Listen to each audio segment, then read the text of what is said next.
You want to hand?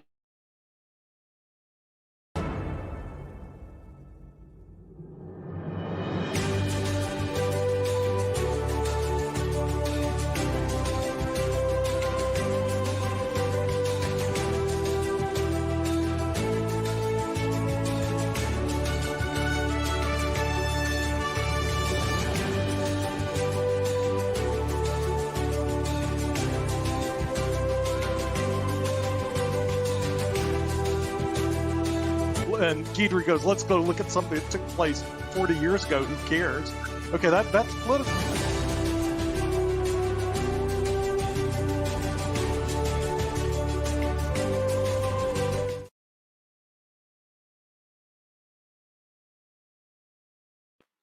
Well, look. Good morning, good afternoon, good evening. Welcome to the Lawyer's Den. It's this is going to be a good show. First, I want to bring in my friend, my argumentative, oppositional, always say yes, always say no, boss. Nick? Had to add to the stream. So I arrived, Mr. Bill. Yeah, it's good morning, good afternoon, and good night. I learned that from Bill Trezevant because it's what time is it? 7 o'clock in the morning in Malaysia. And of course, it's 7 o'clock at night in East Coast, and who knows what time is the Pacific Coast. So as we broadcast around the world, we have the Lawyer's Den. So are we going to introduce our guest today, our panelist, or are we going to just ignore him? Well, no, actually, I mean, you may ignore them later because I'm not quite sure how this program is going to go. But what I would like to do is I would like to welcome them and see some smiles first because it may get a little rough, Nick. Okay, yeah, it should get rough today. It's always rough in the Lions Lawyer's Den. And with that, our first guest that I see below hails from the University of Southern California, which used to have a good football team, then went to The Ohio State University for his law degree, which makes it the Final Four, but then doesn't go anywhere. Then he went to receive his LLM, which is his master's in law, which, by the way, is above a Juris Doctorate from New York University, and then became a professor, and now he's a professor at Georgia College, and he brings his own fan club to the den. Let's welcome the very shy Adam Lamparero. Great to be here. Thanks, Nick. Your fan club just needs to tone it down a little bit. Tone it down. Come on, guys. Tone it down. Be quiet. Be quiet. There we go. Okay, I got rid of your fan club. Speak it up. No. It's way too much. That's what I was saying. So with that, we need to balance this act out, and from that, we will go to New York City, where he received his degree from SUNY Albany, and he's the city fighter in New York. Let's bring in Fernando Leal. Fernando, welcome to the Lawyer's Den. Hey, Nick, how you doing? And I got my degree from the University at Buffalo, not Albany. University of Buffalo. Okay. Correct. Was it the University of Buffalo? It was at one point before SUNY took it over. As far as I'm concerned, it is still the University at Buffalo. Okay, that's cool. I didn't know that. All right. So it's the University of Buffalo as far as he's concerned. And he's no longer going to Buffalo us because we're going to bring in a guy who doesn't take any Buffalo from BYU University. He also has an LLM. Let's bring in the licensed member from the United States Supreme Court. We have Jeff Teichert. Jeff, welcome back again. Well, I can't believe it. Back again. Now, come on, guys, be quiet. Tell your crowd to be quiet. There we go. Good. Shut up. All right. Now as you notice, we have all crass, no class at the Lawyer's Den. So we do have one person that's going to bring class to the Lawyer's Den who actually did receive her law degree from the University of Denver School of Law and an LLM from the University of Denver School of Law, and also comes from Lithuania. Let's bring in Guidry Stansonite. Guidry, welcome back to the show. Yeah, you have your own fan club. You have your own fan club. Yeah. You know. Yeah. Hey, you have your own fan club in Lithuania, by the way. But I'll talk to you about that later, about your fans in Lithuania. So yes, with fans all over the world who watch the Lawyer's Den. Why would they watch it? I would have no idea, but they do.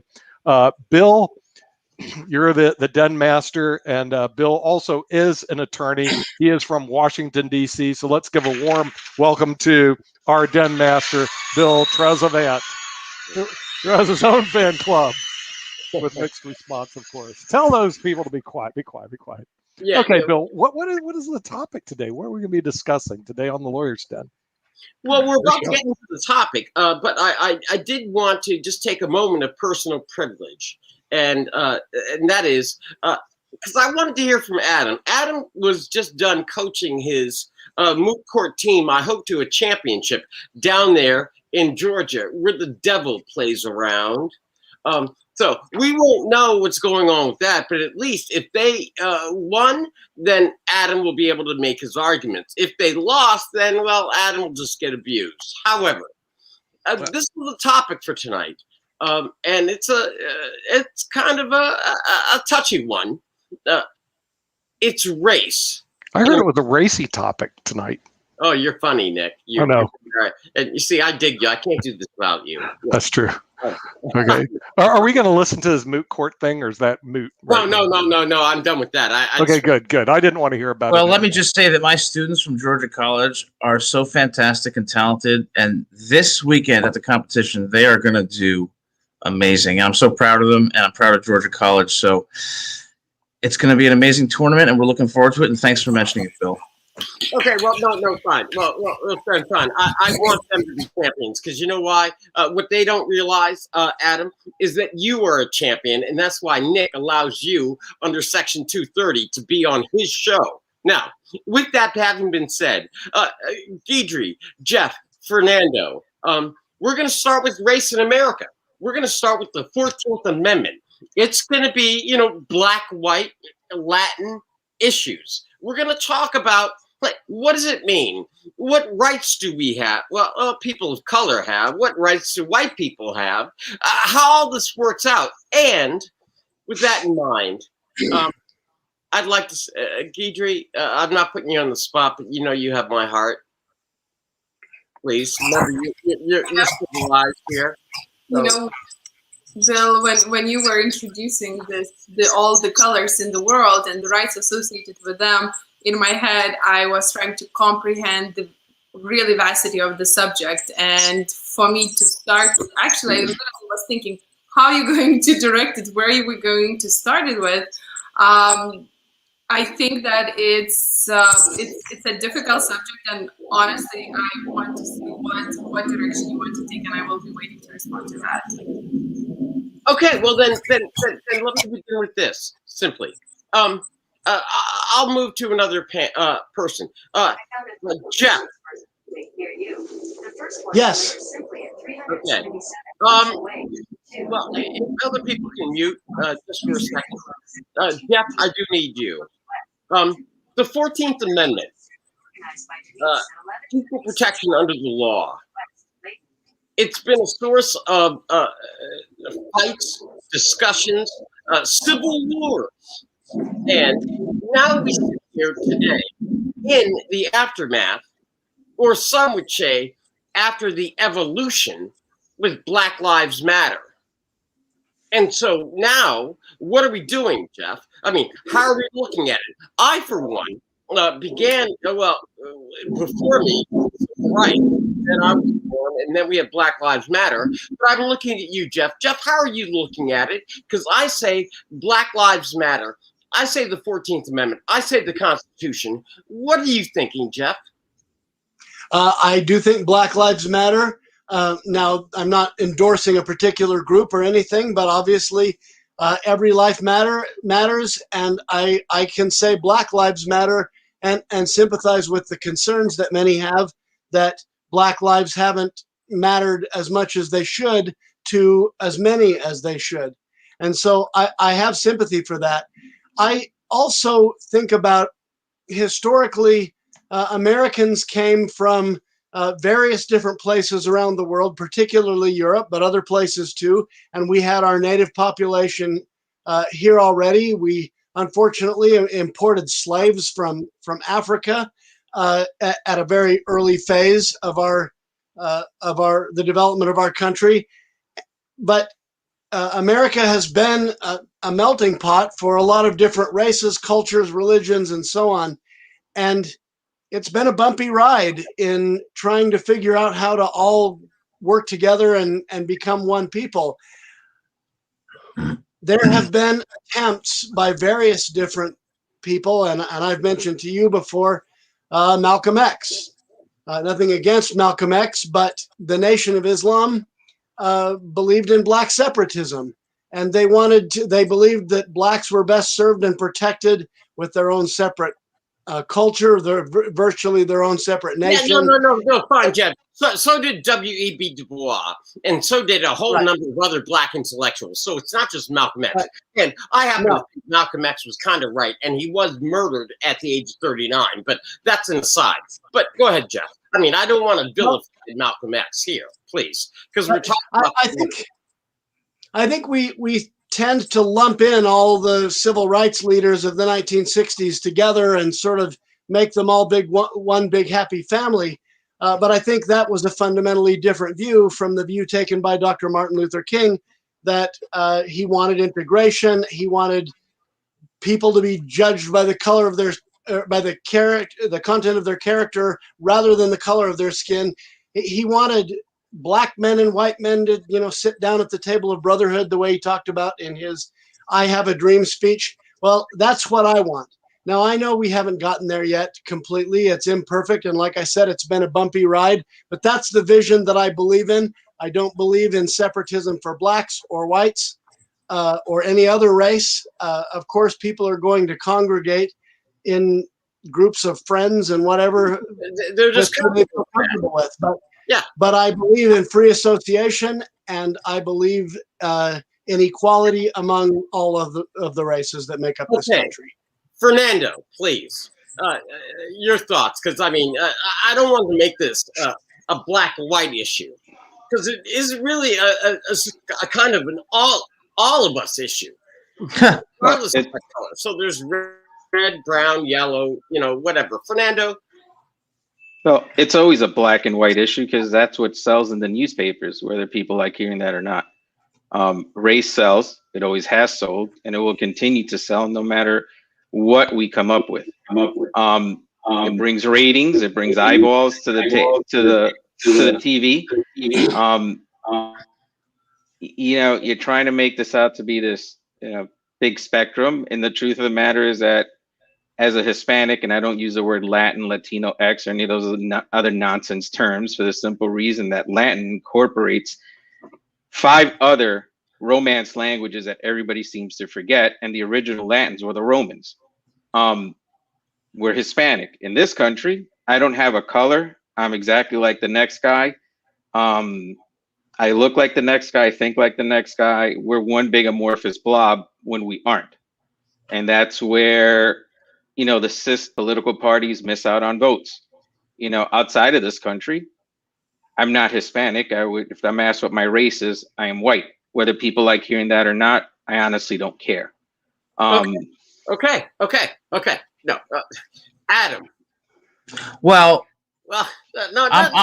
Let me give you a proper introduction. May I, please? Just don't up on my argument, because I'm really trying to help you out, Adam.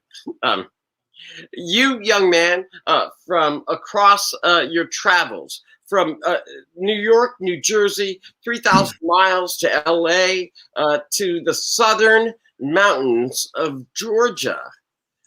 Your thoughts, Adam? My thoughts are, after hearing Jeff's comments and Fernando's comments, I'm skeptical if we're going to have any really substantive discussion about race. But let me give it a shot, okay? In the 1940s and 50s and 60s, African Americans' entry into the middle class was equal to or slightly greater than whites. Then, after the Civil Rights Act, after the Voting Rights Act, after affirmative action, which the Supreme Court countenanced in Bakke, Grutter, Gratz, and later in Fisher versus Texas, in the early 70s, the African Americans' entry into the middle class nosedived. Why? Because of single parenthood. That is the single biggest problem facing the African American community.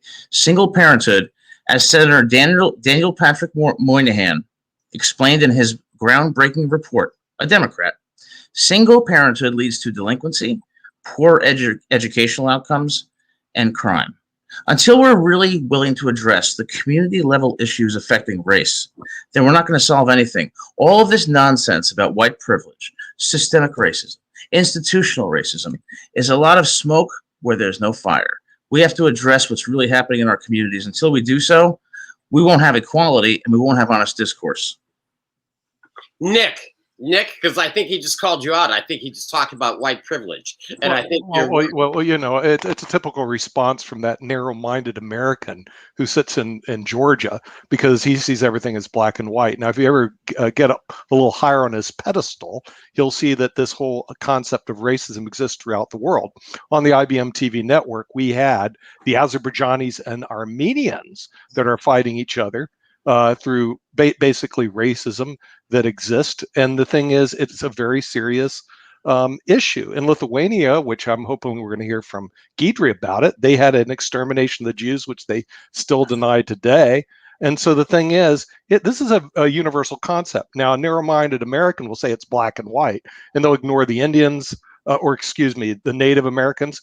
They'll ignore the caste systems of India. They'll ignore the Azerbaijanians and the Armenians, and they'll ignore the European wars that are based on different ethnic groups that exist. So if you could ever expand your mind beyond that, and your narrow-minded single-family members create all the problems in the world. My state went for Biden. Your state, North Carolina, went for Trump. Okay. All right. Name calling aside, Guidry, please, because you have to unmute. But I mean, seriously, Truth hurts. Guys are about to run them up. Guidry, please. In response to Adam's point, Adam mentions that, well, there were no segregation, or blacks did not have problems up until 70s when 1964, when the Civil Rights Act came out. Well, it's not true. Up until then, there was no rights to contracts. There was huge segregation, and after that too, but we are talking about 3/4 of the person when it comes to voting. So there were a lot of issues and problems staggered there, and those problems were not resolved. The Supreme Court for 5 decades was very restrained from addressing those issues. Politicians were also not diving into that. Voters were also staying out of it, although everyone knew that segregation was illegal, immoral, and unethical. So finally, in 1954, I think we got the board decision, and that started rolling the ball. And after that, my idea of this issue is that we all have to be involved in it. I do not think that this is only politicians' issue. I think that I'm very happy with the Brown versus Board decision. I'm very proud of the Supreme Court. I think that it had to be done. I think my opinion is that Constitution does reflect the changes in society, and when certain immoral, unethical, and illegal things are happening, which was happening, segregation and discrimination in the United States, then when the politicians, voters, and legislative organs do not want to do anything, then the Supreme Court needs to go and play with it. In Nick's response, Nick has been talking about nationalism. Yeah, nationalism, growing nationalism, nativism is a big issue in multiple countries, including in Lithuania during the Second World War, when we're one of the biggest countries. Wait a second. You just deliberately misrepresented that point of view to the audience. Okay, so maybe you can clarify it, because up to that, I thought that you said we were all normal and good, but then there was a single parent issue up in 1960. I did not say No, Adam, we are going to come back to you. I give you your right, but right now I need me some Jeff. Jeff, please. To take this out of the American context for just a second so that we can make a conceptual point. Take the Middle East. We've got Israel and we've got the Palestinians, and almost universally people say the answer to the problem is to separate them, have a two-state solution, because they cannot live together without killing each other. Now, I don't think that's necessarily true for the vast majority of Palestinians and for the vast majority of Israelis, but I think it's true of enough of them that people feel this way, that they've each got to have their own state so that they can be racist against the other one without killing each other. My belief is that we in the United States have to do better than that. We have to be able to not try to have separate but equal. We have to be equal within our own borders because we're a melting pot of many different nations and cultures and religions. It was believed in 17th century England that Catholics and Protestants couldn't live together, that different factions within each of those religions could not live together. It was believed that you needed a strong Christian prince and a strong Christian state, and you needed religious uniformity in order to have a unified society. I believe that history has proven that wrong. I believe history proved that people can have different religions and still live together in relative peace and harmony. Here in the United States, I think we have to come to the same conclusion with regard to race and stop killing each other over it. So I know we've already had a civil war largely regarding that issue. I'm hoping we never get there again. No, Jeff, we had an insurrection, okay, back in January. I think we were done with the Civil War about 100 and some odd years ago. I really don't want to go back to that. I do want to go to Nick, and I'm going to come to you, Fernando. And so, Nick, can you and Fernando figure it out? Because, I mean, as Jeff is trying to strike up, a North versus South war. You're in the South, Fernando's in the North. And please, no bloodshed tonight. And Gadri, I'm coming to you as soon as these two are done. Yeah, well, as you know, down here, the Civil War hasn't ended, and it wasn't the Civil War anyway, Bill. As you know, in Virginia, it was the War of Northern Aggression. So as long as we get that straight, we can move this conversation ahead. But at the same time, the thing is, all this racism is actually it's a universal concept all over the world.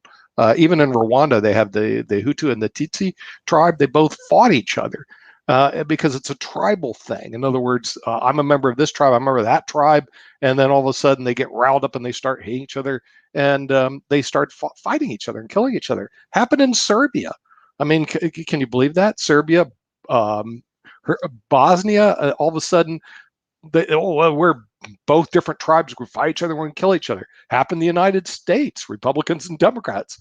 I mean, I think it's just absolutely amazing what we can get to, what we can fight over. In other words, all right. Well, fine. Fernando, do you have any thoughts? Because Nick is clearly running amok in the South. Well, Remember, it was a war of Northern aggression. You know? Right. I know the war of Northern aggression is nothing more than a rewriting of history to make themselves feel good because they lost. Sort of like the Socialist Party changing its name to the Progressive Party because it's better marketing. I do agree, but I do agree with Nick. The issue of racism isn't just solely in the US, it's everywhere. The fact is that, look, you're going to pick on me because I'm Hispanic and my parents come from Latin America. Guess what? Slavery, I'm not done. You always do this. In Latin America, slavery existed just like here, and the importers of slaves were the Spanish and the Portuguese. And slavery didn't end in Latin America until 1890. We beat them by what, 40, 50 years? The issue of race here, as long as people look different, there's always going to be issues. Now, equality really is equality in front of the law. Does that happen all the time? Most of the time. Not always, but more often than not, as somebody who's in and out of court in the civil realm, and I sit in on criminal trials, equality before the law is really what you're trying to get at. Are there people that are going to have some advantages? Absolutely, because they have more money, whatever it is. But on a whole, the system generally works. If you're not guilty, for the most part, you're getting out, whether you nod your head or not. Okay. You know, if you're not injured, you're not going to get any money, even if you're lying. Well, no. And making believe that you are. Okay, well, fine, Fernando.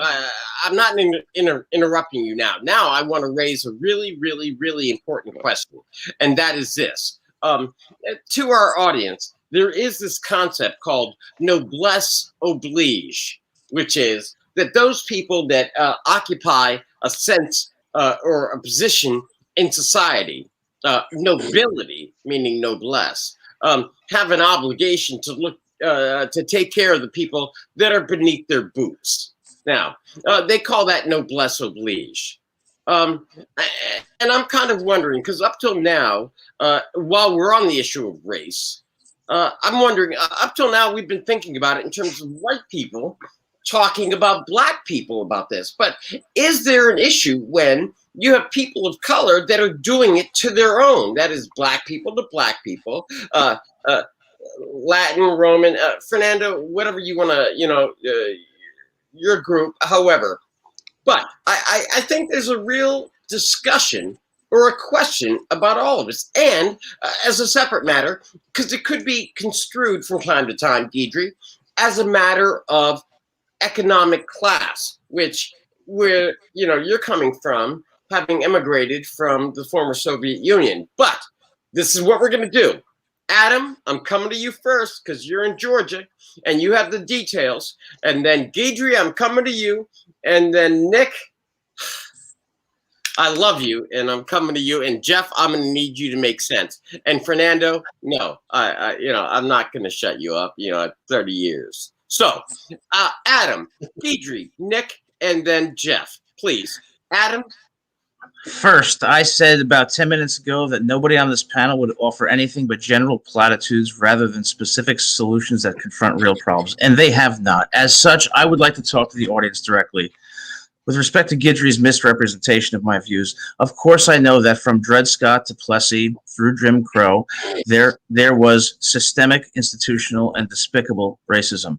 My point was that in the 40s, 50s, and 60s, African-American entry into the middle class was equal to or greater than whites, and it declined in the early 70s after passage of the Voting Rights Act and the Civil Rights Act and Bakke through affirmative action. So what was the problem?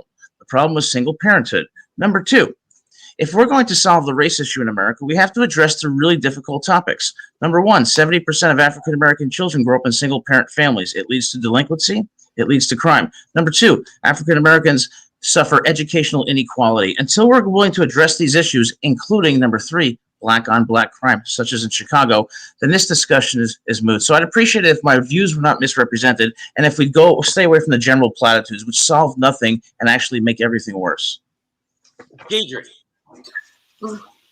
I really like when Adam gets so passionate. I want to follow you wherever you're going to take us, friends. And I mean it. I love you, Guidry. No, Adam, you make a very good point. You absolutely make a very good point about single parent, educational, one race focus or different group focus, keeping people at a certain economic level, not having an equal playing field. It's a true devastation, and it's happening in the United States as around the world. It feels like we're talking about two subjects. We are staying nationally in the United States, and we're also traveling around the world, including visiting my home country, talking about different tribes and power struggles. And to answer to what was said previously, I think it's a very great point. When you, Nick, visited Serbia, Bosnia, and Yugoslavia, I was thinking about it right away, Rwanda. The problem here is that tribal problem comes when there is one group of people has more power. The status quo of one people, of one group, becomes too much for other groups to handle. And then the other groups want to take it back. That's what happened in all of those genocides in the countries. That, on a minor sphere, is happening between Republicans and Democrats. So the history showed us, and even looking into the United States and then going back to Adam, 40s, 50s, 60s, nobody wanted to give the status quo. So we realized that there are a certain group of people that being oppressed to a certain point or not at the equal play field. But we still not going to give our power because we know in order to equalize them, we have to give something to them. So now going back to Adam, where Adam asks, okay, what should we do and how should we resolve it nationally? Maybe we should look into our system, our school system, not going back to Brown versus Board of Education, but actually trying to figure it out and come up with more tangible solutions of how to give that status quo of two-parent families and more incorporating the other families, so more social programs or like Adam, I'm open. I'm waiting. No. I'm not listening to Adam right now. No, Adam, I'm not listening to you because I'm going to Nick. Good. Specifically Good. Mute the simplistic mind below me, please. Okay, because the thing is, in his simplistic mind, it's all because of single family households. But remember, he's like a chess player. He sees one move, but he never sees the second move. Why are there single family households? Why did it exist during this period of time? And I'll help him out. Here's part of the reason why. Part of the reason why, if he ever checks the Internal Revenue Code, he'll notice that the tax rates for the wealthy actually decreased during that period of time from 90% all the way down to 21%. So they paid less in taxes. And guess whose household taxes increased? It was the payroll taxes. Anybody who's working for a living went up to 15.3%. So and if they had more money and they make more than 137,900, they didn't even have to pay the Social Security tax. So why is this important, Adam? It's because the number one reason for divorces and single family home is fights between husband and wife because economically they're not doing very well. Minimum wage isn't supporting them. The tax code is against them. And it's all because of the economics behind it. That created the problem with the divorces. That created the reason there's single family homes. But just to simplistically say, well, there's single family homes out there and that's causing all the problems, is totally missing the whole boat. So I'm hoping that someday you'll see the boat, you'll see the light, and blame the real problem that exists. It's Washington, D.C. It's the policies that Bill creates in Washington, D.C. that creates the economic inequality that exists from not just Black Americans, but all people that are working Americans, as wealthy people do much better relative to them. I rest my case, Counselor. Bill, you need to unmute. Thank you, Nick. I appreciate that, and I'm really not worried about it because I got broad shoulders. What I can say is simply this. It occurs to me that I want to go to my friend, Jeff, who is out there in Utah, because he might have a different view of how things are going, only because he's not in Washington. So, Jeff, do you really think it's as simplistic as Adam is arguing, even while Adam's just making these faces, which are just completely inappropriate when you make an argument in court just for his students to know? Or do you think it's as complex as the argument that Guidry has so eloquently articulated? Or do you just think it's a matter of outrage that Fernando explained? Jeff? Made points that deserve consideration, and I won't necessarily mention everybody, but Fernando talked about how we're usually pretty good at achieving equality before the law. Not always, but usually. That is the foundation. That's where it has to begin. I also believe we need to take a deeper dive into the cultural issues that Adam is talking about. And I honestly believe that what Nick said, not necessarily, Bill, that I'm blaming you for the policies, but I believe creating a culture of dependence has not helped the Black community in our country. Another subgroup that I would point to that way is Native Americans. Now, James Watt was misquoted a lot when he was United States Secretary of the Interior. He was quoted out of context all the time, but the one thing that got him in the most trouble and forced his resignation was something he said that was absolutely dead on. He said, if you want to see the failure of socialism, don't go to the Soviet Union, go to an American Indian reservation. And he was absolutely right. The American Indian reservations have 80% unemployment, 80%. It is a culture of poverty, dependence, and malaise. And I'm going to say something else that I think is important to consider in all of this, because while I'm talking about a big kumbaya society where we're all, holding hands and sitting at the table of brotherhood, which is what I want, I also believe you have to look at what happens to people when they lose their culture. Look at what happened to the Native Hawaiians. Look at what happened to the Native Americans when people came in and superimposed another culture on top of them. What happened when their culture was stripped away and they were forced to go to different schools and give up their languages and their culture and whatever?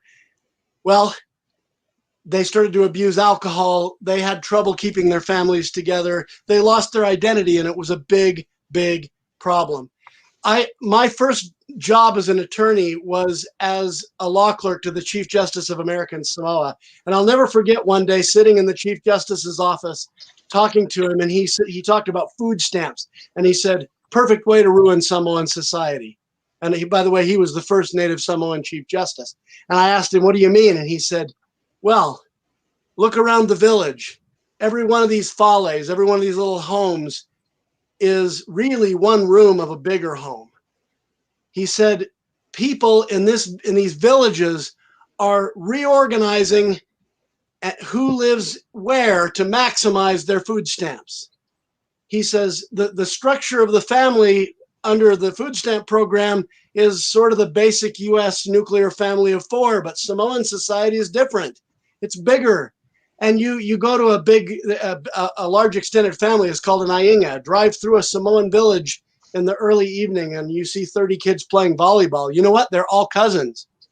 And when you start imposing these policies with the best of intentions to help people get fed, but it is causing them to reorder the way that they run their families, you're fooling with things that shouldn't happen. I think the same kind of thing happened in the Black family, Lyndon Johnson's Great Society program. We've got to stop social engineering like that. Jeff, I appreciate that. Adam, I'm going to come to you, but first, Fernando, I'm coming to you with a direct question from Jeff. And Guidry, don't think I'm not worried about you. Fernando, Jeff has just made a very serious, comment that said, and I want to get back to this whole notion of noblesse oblige and whether or not it works both with white people on, people of color or people of color on people of color. So when Jeff talks about the stripping of culture from each ethnic group, did that happen to yours as you see it? Because you're an immigrant. And Guidry, that's why I'm coming to you next. And Adam, I can't believe I'm going to say I can't wait to hear from you. But, Fernando, Guidry. So, Fernando, please. So my parents are immigrants. I'm not. I'm the child of immigrants. I was born and raised here. So let's not get it confused. The only flag that I will ever defend is the one for the United States. As far as I'm concerned, all the other countries don't exist for me. Next, in terms of Jeff's statement, here in the US, you have, I'm going to use New York City. Let's do it this way. You have Polish neighborhoods, Italian neighborhoods, Cuban neighborhoods, Puerto Rican neighborhoods, so on and so forth. So you really don't lose your culture the way the Native Americans have lost a great portion of their culture. The Hawaiians have lost a great portion of their culture. American Samoa has lost a great portion of their culture because people came, congregated in their own segment. They kept their traditions. They incorporated some American traditions and it became a blend. So, if you go down to what used to be the 5 Points, which is down by Lower Manhattan, from Chinatown, you walk right into Little Italy. From Little Italy, you walk right into what was the Hispanic neighborhood. And then you walk right into the Irish neighborhood. So although they live separate in their little communities, they still blended with one another when they went to school. A lot of them, if you were Italian, Irish, and Hispanic, you were all going to the local Catholic school. And you became friends that way. Okay. Did you guys fight? Yes and no. Kumbaya moment. I mean, listen. It's not a kumbaya moment. And the other thing, if your culture was stripped by, it wasn't. It's you can't say it's stripped because we came here. So by coming here, we adapted some American traditions and added them to our culture. It became a blend. So it's not stripped. I still know where I'm from. I still know where my parents are from. I still know, it's, Latin America, it's actually Three Kings Day. It's not the 25th. The 25th is a separate thing. So, I still eat traditional foods, but also I eat American foods. So it wasn't strip, it gets blended. There's a Okay, difference. Fernando, Guidry, please, and then Adam, I'm coming to you, and Nick, you're going to round this out. But Guidry, please, because you're the only other immigrant that we have currently. Fernando, I love your kumbaya lifestyle, you know, liking different dinners and being immersed in all of the cultures that you find on your way to Subway. You make a good point. However, like there is a very common factor to all of those cultures and countries, that nationalities that you are talking about. They come from a similar education with a similar history, similar economic system. Right now, what Jeff was so interestingly talking about and mentioning, we're talking cultures are completely different. And the good example to that currently that is evolving in front of our eyes is France. France and the recent laws regards to the Muslim population they're in. They had to make a decision, choose one of two, whether to let Muslims to celebrate their individuality, their culture, their religion, and remain practicing it how they used to do in their home country, or make them to assimilate, make them to start becoming as they are. France made a very difficult decision, and decision that they were following for the years prior to now, to the different level. They actually adopted new regulations and laws that more restrict the practice of Muslim populations, such as homeschooling and so on. And they said that they had to do that due to such a difficulties to assimilate. I think that cultures that Jeff mentioned too, and Native Americans including, are also very different. And we see the damage that happened to them when they were forced to become as the United States people. So my point is that there has to be two different approaches. It's a very difficult question. I don't know which one is better, and I'm not going to say if France took the good decision or bad. Thank God I wasn't one of those people who had to deal with it. As an European, I can see the difference in the social fabric and landscape of Europe based on the different cultures they're in. However, I will probably give the microphone to Adam with that point. And yeah, Adam, take it away. Adam, Unmute. Adam, really? I've never known you to be shy to take the floor. So she gave it to you. She's deferring her time to you, which is I find obnoxious, but that's okay. Well, I want to speak directly to the Black community and President Biden, if he's willing to listen, which I'm skeptical of. Police brutality and police killings are way down on the list of the problems facing the Black community. So is the concept of white privilege or institutional racism. The problems are single-parent families, failing schools, a welfare state, black-on-black crime, and the fact that African Americans commit violent crimes at a rate 3 times their representation in the population. It pains me to say this, but this is the truth. What's the consequences of these things? Poverty, delinquency, poor educational outcomes. So when Jeff talks about cultural issues, what Jeff is talking about is a cultural atmosphere in which these cycles of poverty, delinquency perpetuate themselves as a result of single-parent families, a welfare state, failing schools, black-on-black crime, and a violent crime rate that's 3 times the representation of African Americans in the population. These are the facts. What I want to do is find specific solutions. I want to improve the schools. I want to improve communities. I want to give tax incentives to schools to improve their curriculums and educational outcomes for their kids.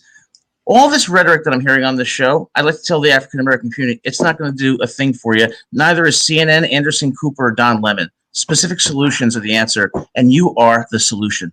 Nick, I've been waiting. Nick. Am I unmuted? It's really hard to listen to Adam because as he says, but let me tell you something, Bill. It's even harder to listen to you and your noblesse oblige junk. Okay? The thing is, let me just give you a little experience about this, right? No, I'm not second generation. My family settled, or actually came to the Americas in 1665. My cousin, William Saxby, was the Attorney General of the United States under Nixon and Ford. Okay, so I don't say, hey, did we go back far? Yeah, we went back over 300 years. My family has been in this country, and my second cousin, Bill Saxby, served as Attorney General of the United States, and also he was the ambassador to India. And then, so I grew up with all this garbage that you're spouting out by noblesse oblige. Like, you believe that these wealthy people have a moral obligation. You believe that they think they have an obligation to take care of poor or the children of lesser God. I can tell you they don't. They don't really bloody care. And they only care, I hate to say that, they care about themselves, they care about their family, their tribe, and heck with anybody else. So this noblesse oblige stuff is great for the comic strips, but certainly doesn't work. And Adam, to keep saying, oh, single family homes, not realizing the economics behind it, not realizing the tax policies and the economic policies that exist in your city, in Washington, D.C., who also don't give a rat's rear about these people, who continually charge higher taxes for low-income people and then less taxes for the wealthy people, creating this huge wealth disparity. And that creates all these fights that we see. Now, I will tell you this: once they get away from that, and it doesn't matter which race or color or creed, and they start getting to participate in the American dream, this whole stuff starts going away. I know. Let's vilify the rich. They're such horrible people. Okay, but saying, hey, we're going to get people married and that'll work, then everything will be fine. Rich or bad, they're horrible people. They employ millions of. All right, no. Actually, Adam, this I get to say, Nick. Hurtful. And Nick's probably rich on top of it. Unbelievable. The irony. I know. Have you seen his books? I mean, all I could do was afford a can of paint, which is why my place looks kind of good. But don't mind me. But this is what we have to do for our audience. Remember, we're broadcast around the world. And remember, all of our views are valid. And so I'm going to take the hit. I've got to go to Jeff. I got to go to Fernando. I'm coming to you, Guidry. So, Jeff, you first. Fernando, you next. Guidry, I'm coming to you. Nick, don't think that I'm not going to forget. But you can go ahead. Jeff, please. To Adam's point, Colin Powell talks about when he was growing up in Harlem, there was the auntie network around, and if Colin was cutting school and one of the aunties saw it, his mother would find out and there would be hell to pay. And he said, even though many of us were poor, we were responsible citizens, and he believes something's been lost. Now, I can't speak for him, but I think LBJ's Great Society is partly responsible for that. I also think when you take a group of people that have been permanently enslaved and they have a slave culture, that is not a good thing per se, but any culture is going to reinforce certain guardrails as to what is permissible and what isn't permissible, to what's socially acceptable, and so on. Now, you take someone and liberate them from all of that immediately and just give them 40 acres and a mule, and they have no education, have never been involved in business before, really. How good of a chance do you give them to really succeed when you liberate them and give them 40 acres of a mule and say, you're on your own? What kind of outcome would one expect from that? Better yet, make them a sharecropper with the person that used to hold them in slavery and let them try to read the contract that's being written to basically keep them in slavery, even though they don't call it that. Well, of course, they became a permanent or semi-permanent underclass after slavery because their culture, as dysfunctional as it might have been, was taken from them and they weren't given anything to replace it with.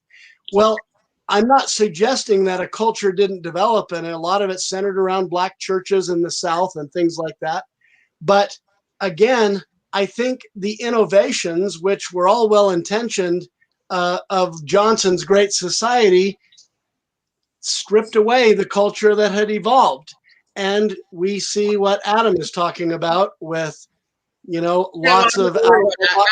Jeff, I'm not worried about Adam right now. Right now, I'm worried about Guidry, and then Fernando, I'm coming to you, please. Guidry, I'm not worried about Adam, because Adam is delightful. Well, I do agree with Jeff. I think there is America, we still have a race problem. I don't know how to put it. I don't know how to describe it. I think it changed. I think it's being over manipulated. It's being overplayed. I think we're losing the grip of where we are. We should focus on more social problems, as Adam mentioned, instead of really putting the color card. For me, it is tough to talk about it. It's I do feel very privileged to be sitting here and discussing it, and I think therefore for me I do feel it's difficult for me to try to comprehend growing up in a family with a history of such suppression and description that Jeff provided to us, which I think was very up to point. And I know that there is time at certain point to move forward and just remember your past, which I can share my past. My dad was born in Siberia in a concentration camp of hard labor, and I could carry it with me and be angry with the country. But at certain point, you have to drop it off and move forward. I don't know. It doesn't look like for a lot of people, it's convenient. I think I really wish that we could focus on more us issues than really try to understand how we are here, because it's really over-interrogated subject. Unfortunately, I think that we're going to keep talking about it, and unfortunately, I think it's still going to be happening.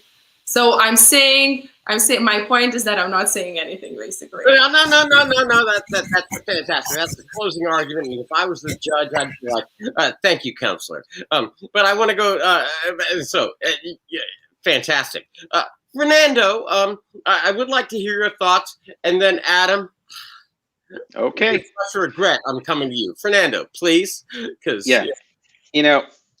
Adam keeps bringing up the same three themes every time we discuss this. He's a broken record.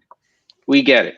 Guess what? The single family dysfunction isn't something that Moynihan discovered in his great report. Martin Luther King wrote about it in one of his books, and it was an entire chapter. The truth is that we have the modern day 40 acres and a mule known as welfare and food stamps and WIC. And you want to know why you have all these single family households? Is because they can get more by being single family households by getting welfare. Whether people like hearing that or not. And Guidry is correct. Part of the problem here is that once they started disrupting the status quo in the 60s, that's when those who status quo was getting played with, the whites, started pushing back on minorities. You talk about the 40s and the 50s and that blacks are moving into middle class and all this other stuff. Guess what? They were moving into segregated neighborhoods with segregated schools. They weren't moving into integrated neighborhoods with great schools. Okay, so to sit here and to ignore the entire economic side of it, which is something that Nick is absolutely correct, is just wrong. This didn't start happening in the 70s. It just came to a head in the 70s. Because you start getting welfare into it. You start getting Section 8 into it. You start getting food stamps and WIC into it. What does that do? Hey, if I have 2-3 kids per kid, I'm going to start getting more money. All right. If my husband isn't home, I'm going to get a higher check. Okay. I grew up seeing it. This isn't something that people told me. I saw families do this. I saw a woman tell my mother that she was stupid for holding a job when she can go down to the welfare office and get set up with all sorts of services. And she gave her a phone number of a guy in the welfare office that if she gave him $1,500, not only would it set her up with services, he would tell her when they were going to come and check on the home. Yeah, but we're not talking about bribery. What we're talking about, but it's all part of the issue. 50% of this problem is generated by minorities themselves. They don't have respect for themselves. They don't have respect for their neighborhood. They want to sit back and collect that welfare check. Those of us that go out and get a job and get an education are told that we're acting white and that, what are you doing? All right. And that's 50% of the problem right there. Walk through minority neighborhoods. They're in shambles. Why? Because we keep them in shambles. No. Well, no. There's an argument, Fernando, to say that maybe the white landowners are being cheap and financially doing some bad things. But that's an argument for another day. Listen, Nick, they may not be the greatest. They're not. You may come up with that argument, but they're not the ones hanging out on corners selling drugs. Okay, Fernando. Okay. Listen, I you make me smile. Nick, I need your help, and then Jeff, I need your help. Yeah. I'm sorry to hear that people, their ancestors grew up in concentration camps. My grandparents had 8 640-acre farms with 3-story houses built in Sydney, Ohio. So they were doing quite well back in the turn of the other century, and even today. Unfair and Okay. So unnecessary. it's a little bit of a difference, but let's get to the policy here, that and the problems that are created, especially by we can see that by our friends in Washington, D.C. and Adam's organization. It's called the indentured servants that we're producing right now in the United States, aka Adam's students. There was an act, the Bankruptcy Abuse Prevention and Consumer Protection Act of 2005, that prevented student loans from being discharged in bankruptcy, creating a whole class of indentured servants, which are your students, Adam. The ones that aren't on scholarships and the ones that aren't on the Hope Scholarship. Notice you've been muted. That's a good thing. All right. And then you're sitting on the opposite side of it and saying, well, these are people who are single family homes, all this other stuff. But go ahead and look at those future students, the future indentured servants.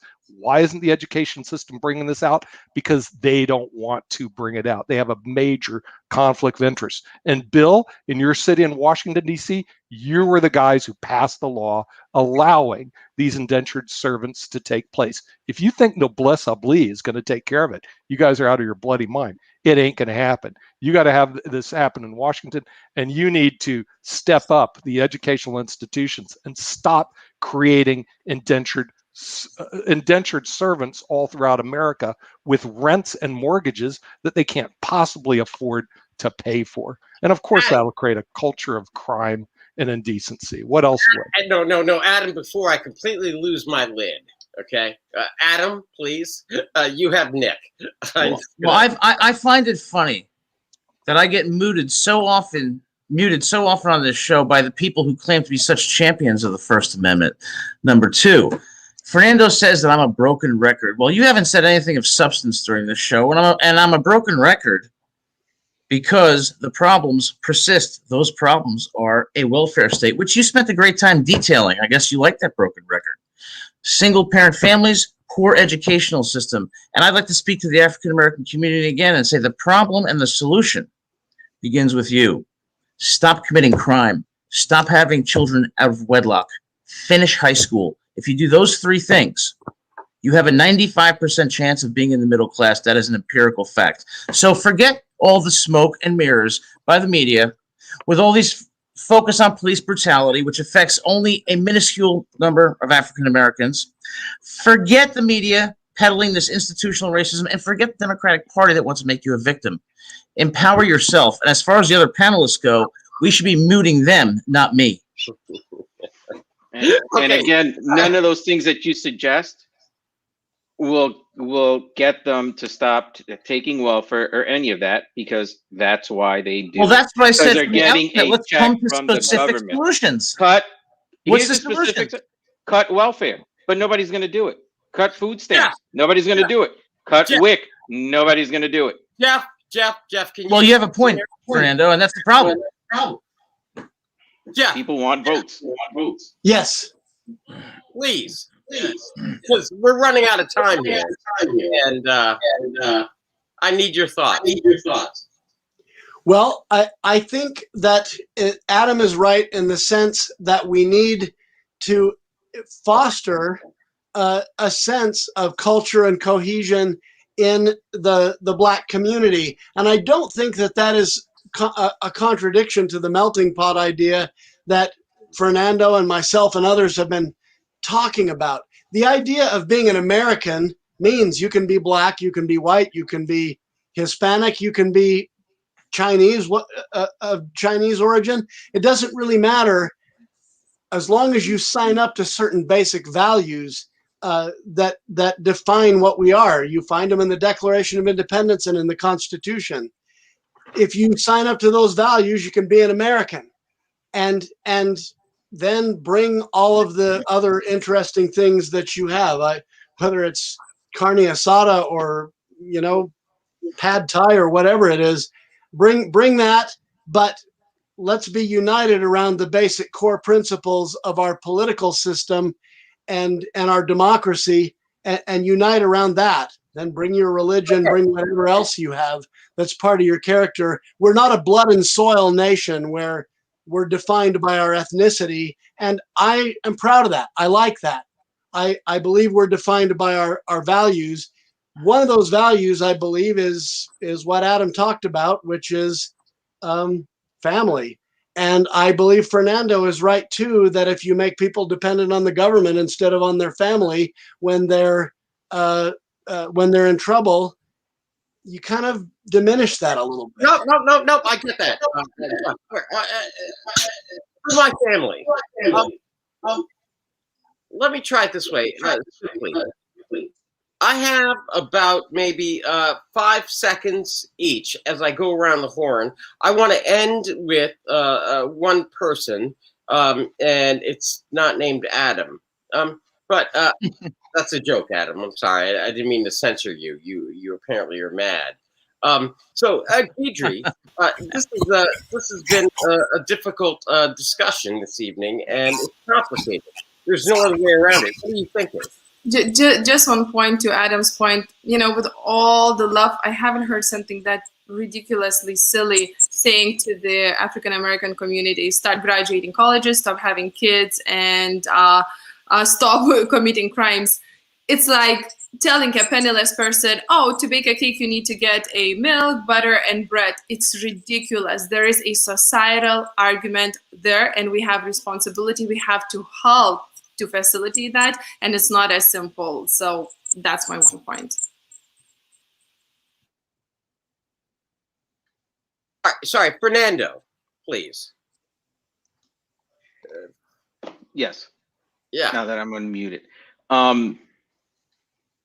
This problem has existed from the beginning of time, and it's going to continue to the end of time. What you can do is ameliorate it.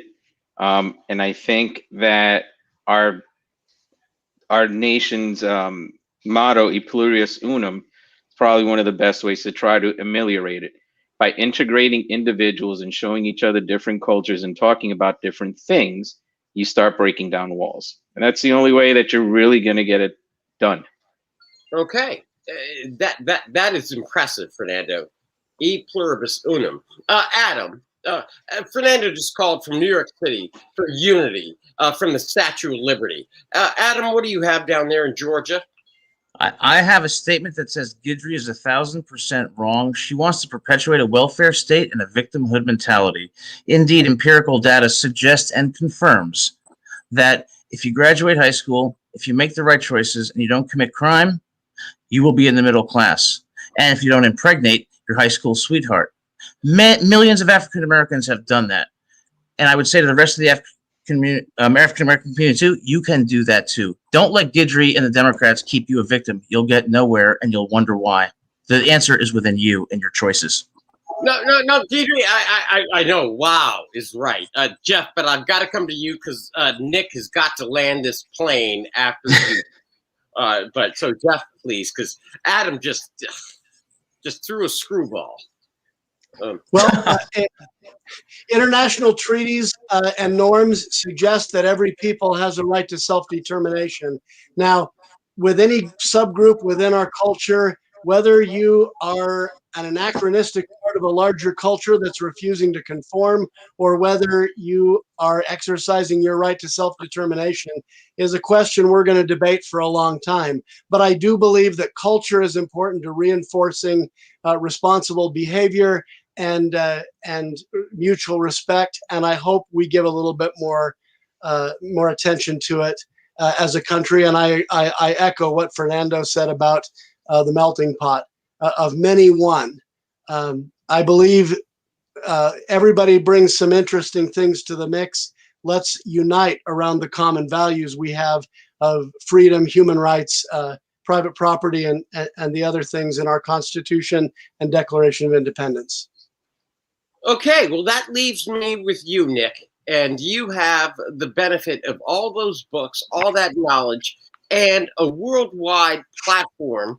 And people are really going to concentrate right now on your next few words. It's astounding to me that they actually will listen to you, because they won't even listen to me, and I won't even listen to you. Well, the thing is, what we need to do is we need to give people a path to success.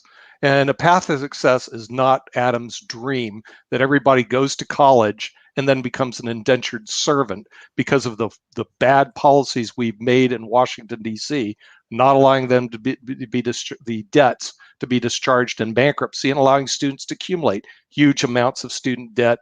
And there's such a conflict of interest in that. If we give people a path to success, work with them, then they can be successful. But that's not what we're doing. And our policies in Washington are definitely economically against people from the lower income status, to the point where the rents are way too high as to the percentage of their income. And going to college, which used to be the path to success, now is only a path to becoming an indentured servant.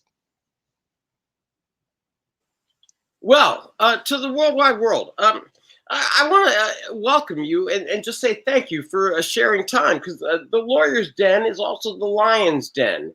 And what you should know is that we do not shy away from disagreeing.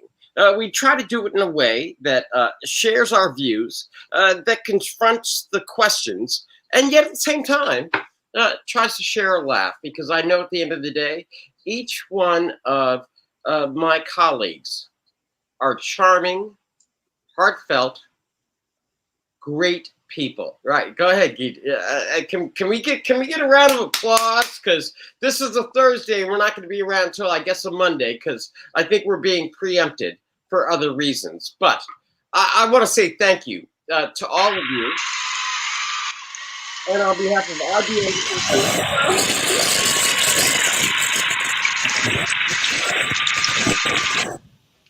next Monday, just so everybody knows, or one show in the future, we are taking up the Second Amendment.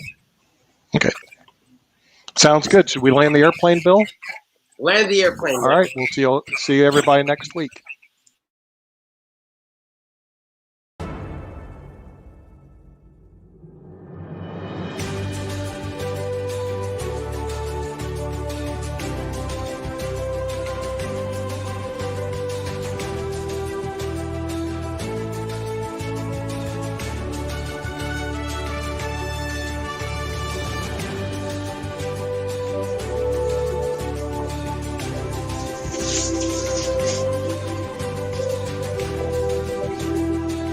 And Keidre goes, let's go look at something that took place 40 years ago. Who cares?